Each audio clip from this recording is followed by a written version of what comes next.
And this is just the agenda for today. So we'll do a brief land acknowledgement, some introductions. We'll go over the presentation with our guest speaker. We'll have a time for a Q&A and just a wrap up there at the end. And just to make things speed along, if you have any questions, please reserve them either for the end or you can put them in the chat and we'll tally them up. So our land acknowledgement says, QuitNow serves the entire province of British Columbia, spanning lands built on a complex history of colonization. These lands have belonged to diverse First Nations, Métis, and Inuit communities since time immemorial. We are grateful for the privilege to work, live, and play on these lands. If you feel comfortable doing so, you can always put into the chat where you're calling in from today. So just some brief introductions. My name is Beth Clark. I manage the behavioral coaching and outreach side for QuitNow. I have over 5 years in health promotion. I first served as a health coach, and then I received my master's in public health from Simon Fraser. And I worked for most of my career over the last 20 years as an educator and advisor supporting diverse populations. I'm a settler to Canada of European descent, living in what's known today as Burnaby. And we're grateful to have Dr. David McVea today. He does research into a range of environmental health factors. His areas of interest include the health impact of radon exposure in British Columbia, the use of poison center data for public health surveillance, environmental health impacts of the toxic drug crisis, and the use of wastewater for surveillance of population health. He's completed his master's and his bachelor's both in neuroscience at the University of Alberta, and he completed combined medical training and PhD training at UBC, where his PhD was again in neuroscience. He was trained as a specialist in public health and preventative medicine at the University of British Columbia and completed a master's in public health as part of this training. So before joining the BC CDC, he was also a member of the Public Health Agency of Canada in the field epidemiology program. So thank you so much for joining us today, and I'll turn the presentation over to him. Great. Thanks so much, Beth. Appreciate the introduction. And thank you for inviting me here to talk about this important topic during Radon Action Month. So you can move ahead to the next slide. So we often think about radon about radiation as something that is out there and a little bit scary and something that only comes from big explosions at nuclear plants. But of course, we know that isn't the case. Radiation, getting ahead of myself here. Radiation is everywhere. It's part of our natural environment. And maybe the form that most people are familiar with is UV rays from the sun and the radiation that they bring to our skin. But there are other sources of radiation that are in the air that we breathe, in the food that we eat, the water that we drink. Next slide, please. One of the most important is radon. Radon is a radioactive gas. You can't see it, you can't smell it, you can't taste it, but it is present in our environment. And it is formed through the breakdown of uranium that's naturally present in soil and in bedrock in very small amounts. You can see this sort of complicated chain that you might kind of remember this process from high school physics about how radioactive materials can release or emit radioactive particles and energy and become, over time, different compounds, different elements. So radon is on that chain as uranium decays. You can see it in red there. If you go to the next slide, please. This shows just a little bit different way of looking at the same thing. This is a really nice figure that comes from some colleagues that work at Evict Radon, and they conducted a cross-Canada radon survey. We'll be talking more about some of this material later on.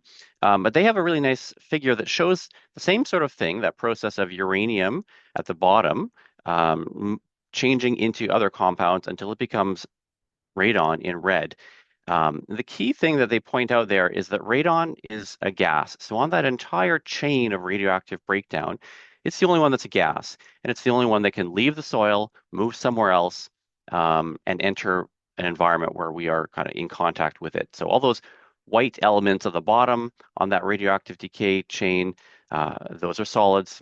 The ones on the top in black, those are solids. They may be very small particles, but they are solids. But radon is a gas, and it can leave the soil when it is that gaseous form and enter our environments. Next slide, please. And so you can see some examples of how that happens here. When radon is released into the outside environment, it's not really a big deal. It just dissipates and gets diluted into the huge environment.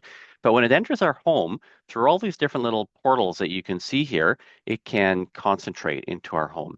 So you can see some drains there. You can see cracks in the walls, cracks in windows, areas in which radon can, as a gas, can pass through from the soil and enter our living environment.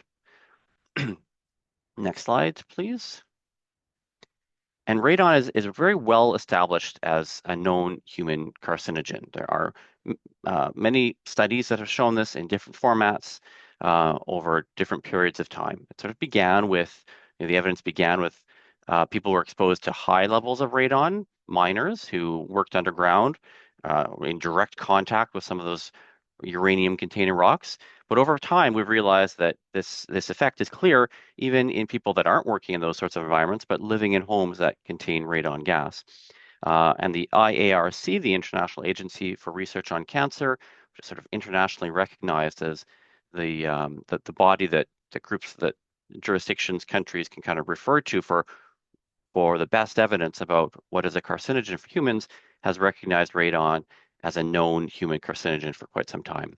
And you can see just a little cartoon on the right-hand side there of showing what happens as radon is now present in our environment, having entered our home. We breathe it in, and it comes into close contact with the very sensitive epithelium, the lining of our lungs, and can contribute to the development of lung cancer over time.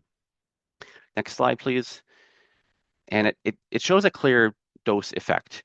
So what this figure is showing is the relative risk or the increased risk of lung cancer in groups of people that are exposed to higher concentrations of radon for long periods of time. This isn't something that happens overnight, but over a lifetime, the exposure to radon changes your risk of lung cancer. It increases it. So if you look along the x-axis at the bottom there, as you move to the right, higher and higher concentrations of radon are being experienced, and as you move to the move up and down, it's showing the increased level of risk of lung cancer. And that line is showing the best fit. There's lots of uncertainty. These are large groups of people, thousands and thousands of people that are followed over long periods of time. So there is lots of uncertainty, but across multiple different studies over decades of time, that relationship is clear. So if you go to the next slide, please. Within Canada, Canada around the as a country around the world has a fairly high exposure to radon, and it has a heavy burden on our country. So about 15% of cases of lung cancer in Canada are attributable to radon. After smoking, it is the second most important environmental cause of lung cancer. That translates to about 300 cases of lung cancer each year in BC that we believe are directly attributable to radon. Of course, these are the cancers that develop over lifetimes for any particular person. It's very hard to say your cancer was or wasn't caused by radon. But based on what we know about how radon increases the risk of lung cancer and what people are exposed to, that's a reasonable estimate. And there's about a 16% increase in risk of lung cancer for each 100 becquerel per meter cubed increase in the long-term radon exposure. That unit there, it's a little bit unfamiliar. It's just how we measure radon levels. So becquerel per meter cubed is the unit that's used. Just to give you a bit of context to go with this, the stat, 100 becquerel per meter cubed. So if that's what you found in your home, that's what the World Health Organization says is a level at which they recommend altering your home so that to decrease radon levels. We'll talk more about that later. Within Canada, 200 becquerel per meter cubed is the level at which the government and health agencies recommend making changes to your home. So these are not extremely high levels. These are levels that people encounter in their daily life that do have a measurable increase in the risk of lung cancer over a lifetime. Next slide, please. So there's a lot happening on this slide right now. Let's just take it half at a time.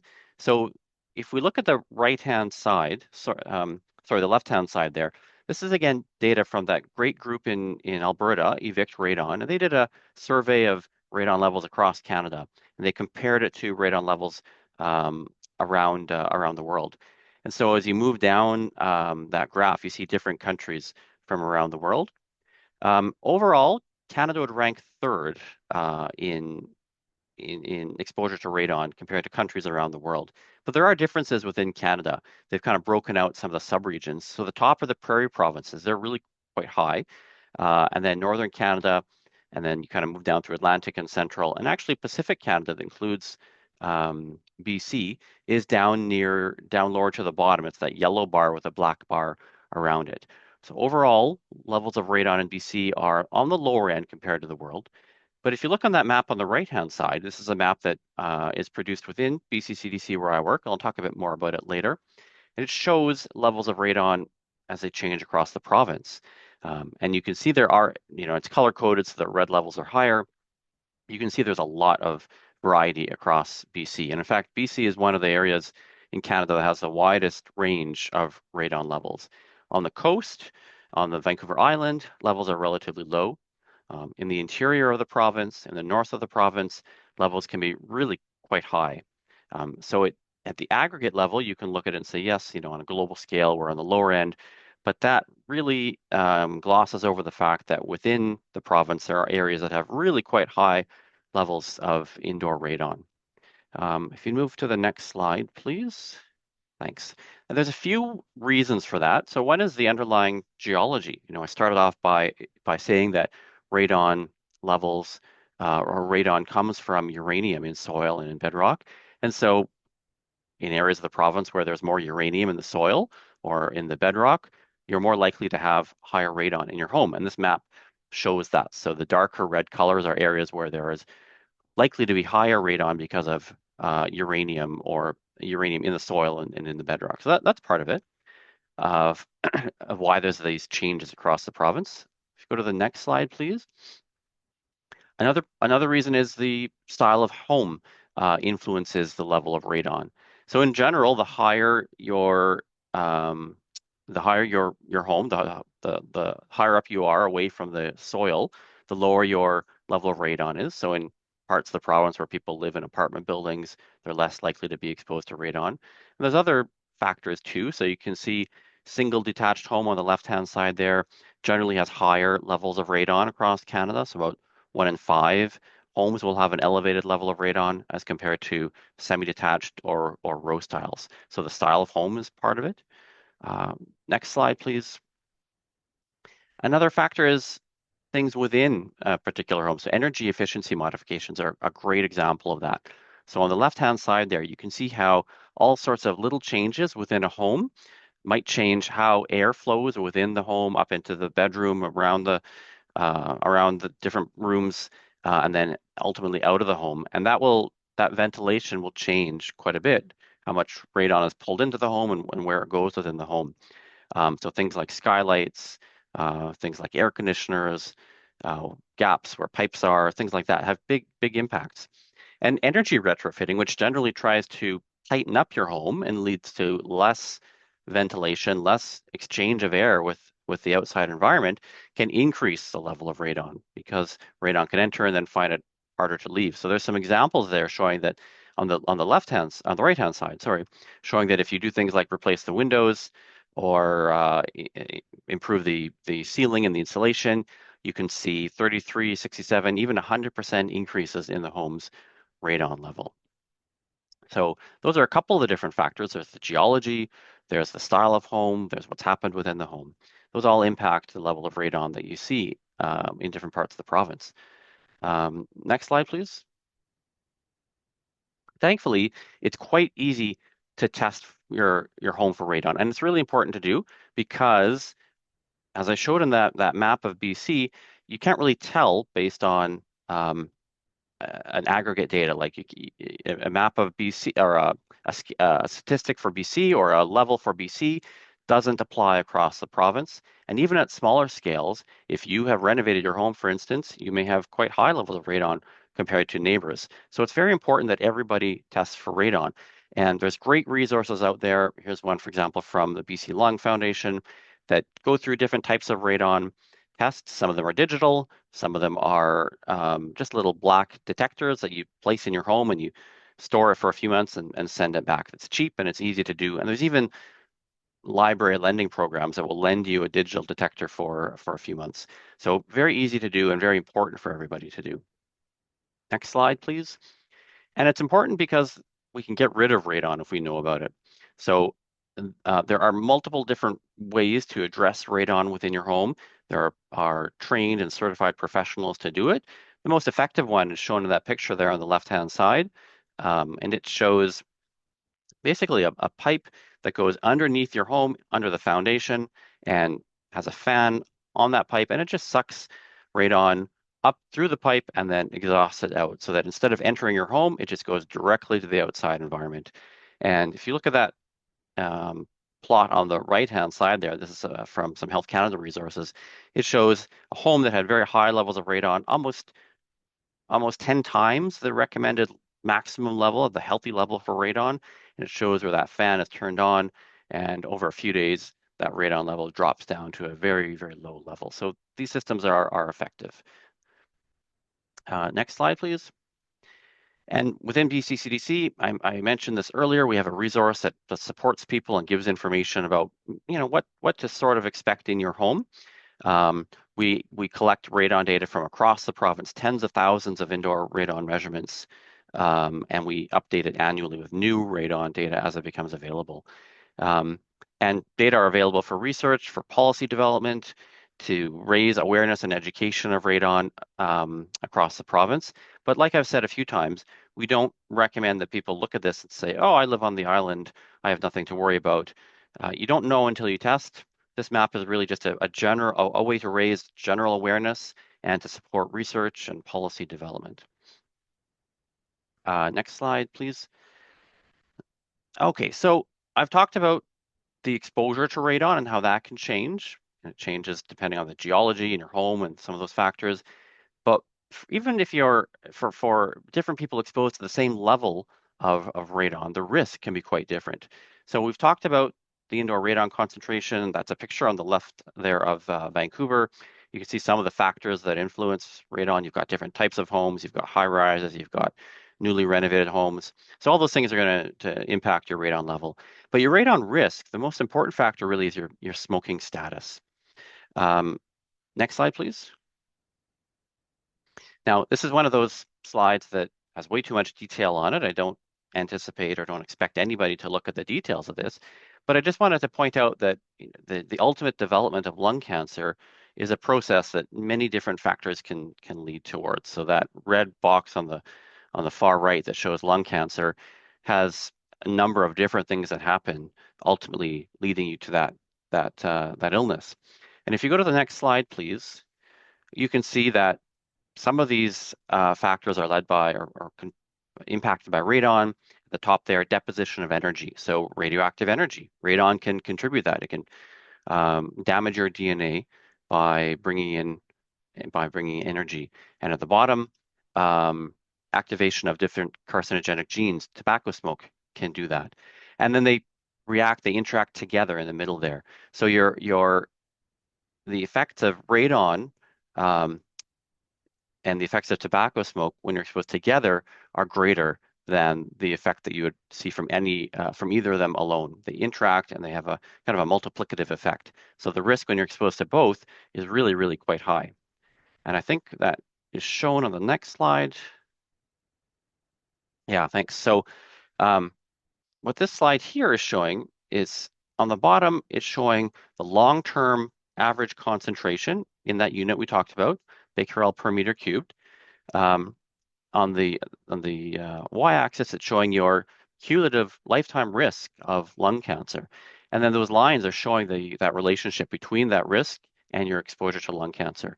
So the first thing to notice is down at the bottom, that dotted line is a lifelong non-smoker. So even if you're not exposed to any radon, you have some chance of lung cancer, and that there's an increase to that line. It's shallow, so the slope is fairly low, and it doesn't really pop out at the eye the way the one at the very top does. So somebody who is been smoking and continues to smoke, they start off obviously with a higher risk of lung cancer, but as they're exposed to radon throughout a lifetime, that risk really increases. And the slope of that line shows you that exposure to radon, as you go higher and higher and higher, is really having an impact on the risk of a cigarette smoker. And you can look at different levels down below, a cigarette smoker until 50, cigarette smoker until 30, and they fall somewhere in between that continuing ongoing smoker and the lifelong non-smoker. Next slide, please. Yeah, so in fact, most cases of radon-caused lung cancer are in smokers. About 90% of cases um, of lung cancer in BC that are caused by radon are caused by an interaction between radon and smoking. So we would anticipate that if they had the radon alone or the smoking alone, they wouldn't have had lung cancer, but the interaction of those two has sort of pushed them over the edge into an area where lung cancer does develop. So, we I strongly believe that everybody is entitled to breathe clean air free from carcinogens, whether you're a smoker or not. But the impact is substantially higher in smokers. Um, Next slide, please. And we can see this impact quite clearly when we look at data about radon-caused lung cancers in our communities. So I'll start off by saying this is modeled data. This is not data that is taken directly from um, cancer deaths or lung cancer cases in BC, but it's modeled based on what we know about the impact of radon on lung cancer. And what you see on the bottom, the x-axis, as you move from left to right, is basically the mean radon concentrations within a community. So you can think of these as sort of different communities starting off on the left that's having very low levels of radon, and as you move to the right, getting higher and higher and higher levels of radon. And as you move up the y-axis, you see the number of radon attributable deaths over 60 years per 100,000. So it's just sort of a measure of how much cancer caused or lung cancer caused by radon you'd see in each of those communities. And as you'd expect, as from what we know about radon, what I've shown you so far, that as you get higher and higher and higher in your radon concentration in your community, the deaths due to radon increase steadily. If we look at the next slide, we can now kind of incorporate into that smoking levels. So in black, you see a level that shows a low smoking level that's about 20% below what is realistic in BC. And in gray, you see a level that is about 20% higher than what is really realistic in BC. And you can see the impact that has on those radon attributable lung cancers. So at an individual level, we know there's an increased risk for any individual who's a smoker and exposed to radon. You can see it at the community level too, that a higher level of radon in the community is going to have a significantly higher impact if smoking is common, if there's more smokers in that community. Next slide, please. And within BC, I'll say this is not always the case across the country or around the world, but within BC, smoking and radon levels vary in similar ways. So first, let's look at that map on the left-hand side that has the reddish colors. It's color-coded to show the mean indoor radon concentration in different parts of the province. And on the right-hand side, blue colors, color-coded to show the percent ever smoker across BC. And you can see that those have high levels in kind of similar parts of the province. So the interior parts of the province and to a little lesser degree, the northern parts of the province are areas where you both see higher levels of smoking and you see higher levels of radon. If we go to the next slide, that actually means that within BC, the impact of radon on our population is higher than you might expect because of those overlapping factors. So higher smoking populations and higher radon population or exposures are happening in the same parts of the country. That amplifies the effect of radon.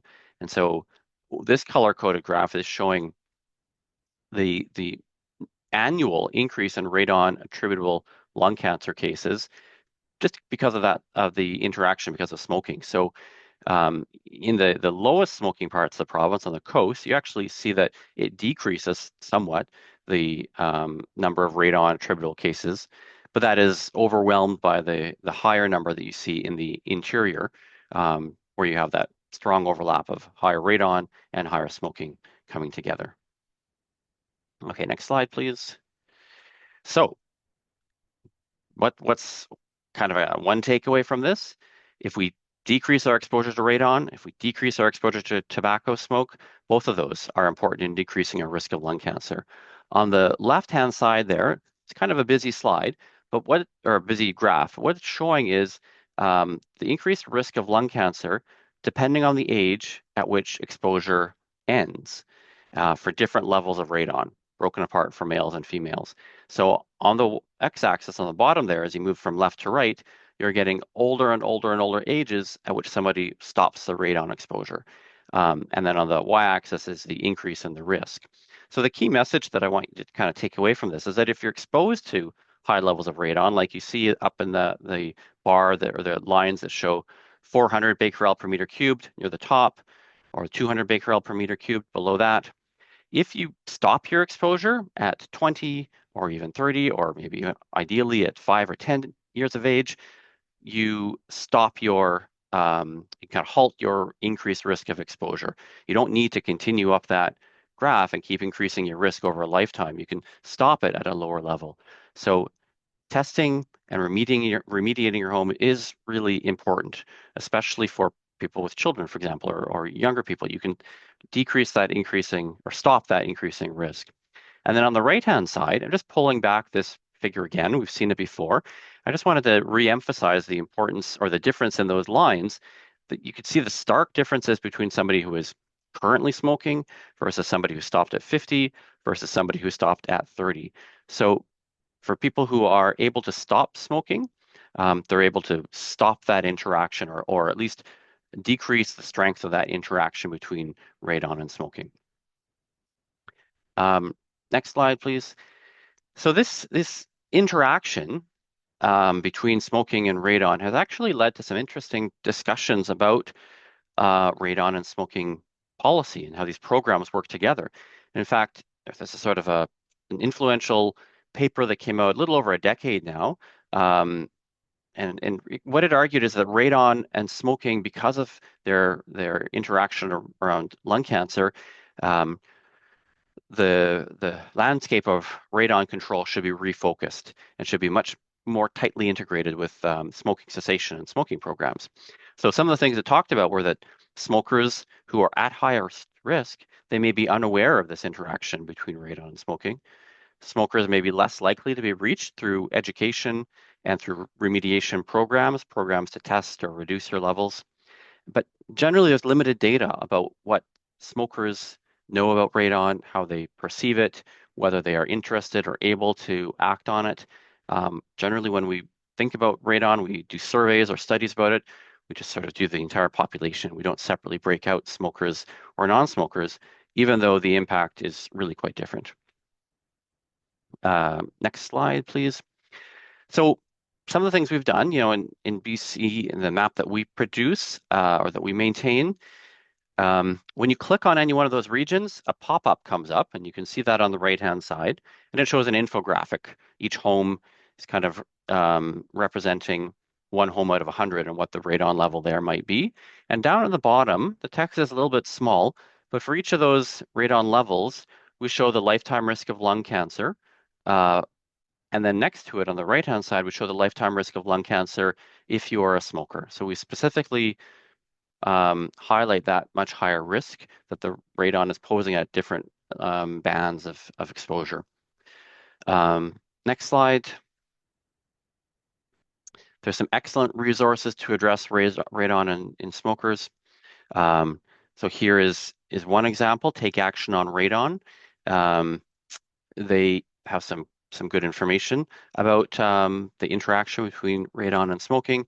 And if you look down the text at the bottom, along with the Canadian Cancer Society, they have a program that provides free radon test kits for smokers who pledge to quit smoking. So if you contact them and you make a pledge to quit smoking, you can receive a free test kit for radon in your home. Next slide. Health Canada has some resources that are directed specifically to smokers. You can see an infographic there that shows that smokers and high radon together, they're much, much higher risk. They're showing 1 in 3 risk of lung cancer there, compared to high radon alone, a risk of 1 in 20. And then beneath that, you see that stat that I mentioned earlier, that about 90% of lung cancer deaths are caused by, oh, actually, that's slightly different um, stat, but the one below that, radon exposure, is linked to about 16% of lung cancers in Canada. And I don't think I included it here. I was chatting with Beth before we started that I know QuitNow has some great resources also about radon and smoking. I haven't included those, but they are excellent resources also that are available. Next slide, please. Um, and actually, there's a Hello, top. 王小姐吗？严医生。Hi. Oh, Hello. How can I help you today? hi there. I think we'll just mute you. Thanks. So there is a program in BC that I will mention that is just starting to roll out, and it will be with QuitNow, working with BC Lung and QuitNow, and I'm quite excited about it. It is funded by Health Canada, and we're running out of BC CDC, and it's going to tackle some of those questions that I mentioned. So we're going to do some research to determine if radon levels are similar among smokers and non-smokers in BC. We're going to do some research to determine awareness of radon risks amongst those populations. We're going to partner with or form some partnerships between radon control programs and smoking cessation programs to distribute information and test kits. And we're going to develop resources about radon for physicians, pharmacists who treat smokers, make those available. Okay, so I'll just sort of wrap up here the summary. Radon poses a risk to everybody, and certainly everybody deserves and is entitled to live in live and be in spaces that don't have radon in them. But the risk is much higher for smokers than for non-smokers. We don't know that much. We don't know that much detail about how best to communicate these risks. We don't know, for example, how to balance messages about smoking cessation and radon reduction. And we don't know the most effective ways to integrate smoking cessation and radon programs. But that said, there are resources, programs available like QuitNow, like Take Action on Radon, available to pharmacists, physicians, nurses, really anybody who works with smokers. And there's no wrong way if you have, if you know a smoker, if you're a smoker yourself, there's no wrong way to mention radon, to think about radon, to say, you may not be ready to quit smoking right now, but have you tested your home for radon? That can reduce your risk of lung cancer. So there's really no wrong way to take advantage of the resources that are available right now and talk to people who smoke about radon. And with that, I think I will stop and got some time for discussion and any questions that come up. Awesome. Thank you so much, David. So if there's any questions, you're welcome to unmute at this time, or if you can't do that, you can put them in the chat as well.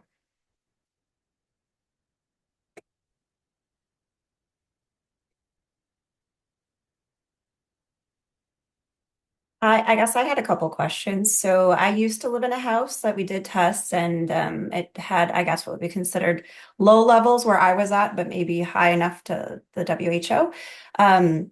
Could you crack a window in the basement? I mean, are there some things you can do before you get to remediation effects?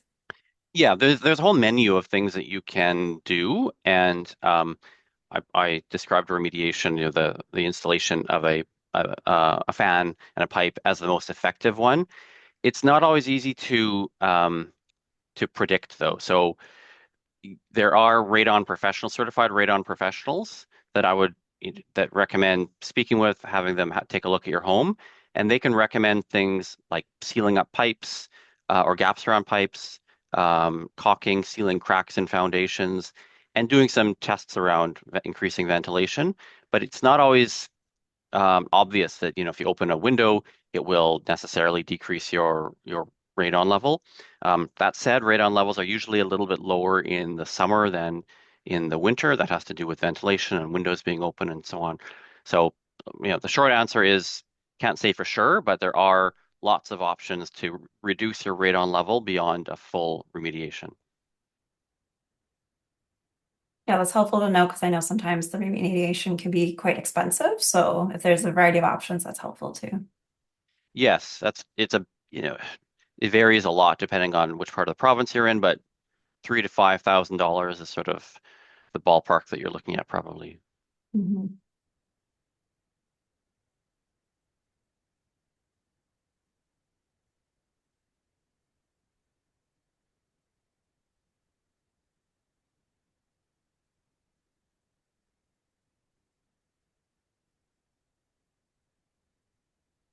I guess I had another question. I know that there's some other pollutants like wildfire smoke and car pollution and things. Do you ever look at the interaction between like these two factors as well? Not that has not really been addressed, but those are great questions. It's reasonable. I mean, the influence of those factors on lung cancer is so much smaller than Mhm. tobacco smoke Okay. that it would be harder to see. It's reasonable to assume that relationship is still there, but the relationship between wildfire smoke and lung cancer, for example, is just the details of it are being worked out. It's smaller, so that interaction between radon and other pollutants is just not as obvious, but it's certainly reasonable to think for the same reason I showed you before that you have multiple pathways kind of leading forward and radon is on one of those pathways. It's reasonable to think that it's there, but it's just not as obvious as with tobacco smoke. It is though it is visible or it is evident for secondhand smoke.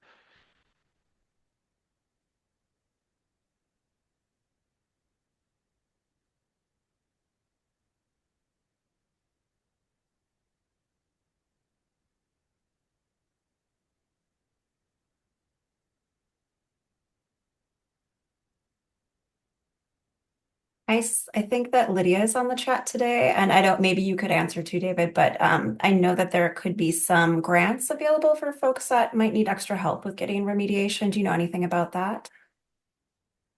There is a grant program available from I think it's the Canadian Cancer Association. Um, the uh, there are some criteria around receiving it. So one is you have to have an elevated level of radon and a diagnosis of lung cancer in your home, Mhm. or an elevated level of radon and low income. So I don't have the details of it. I could maybe put it in the chat if I can grab it quickly. Mhm. And then some provinces, like Saskatchewan, for example, have broader support for radon remediation in the form of things like tax credits. But that's not something that's available in BC right now. Mhm.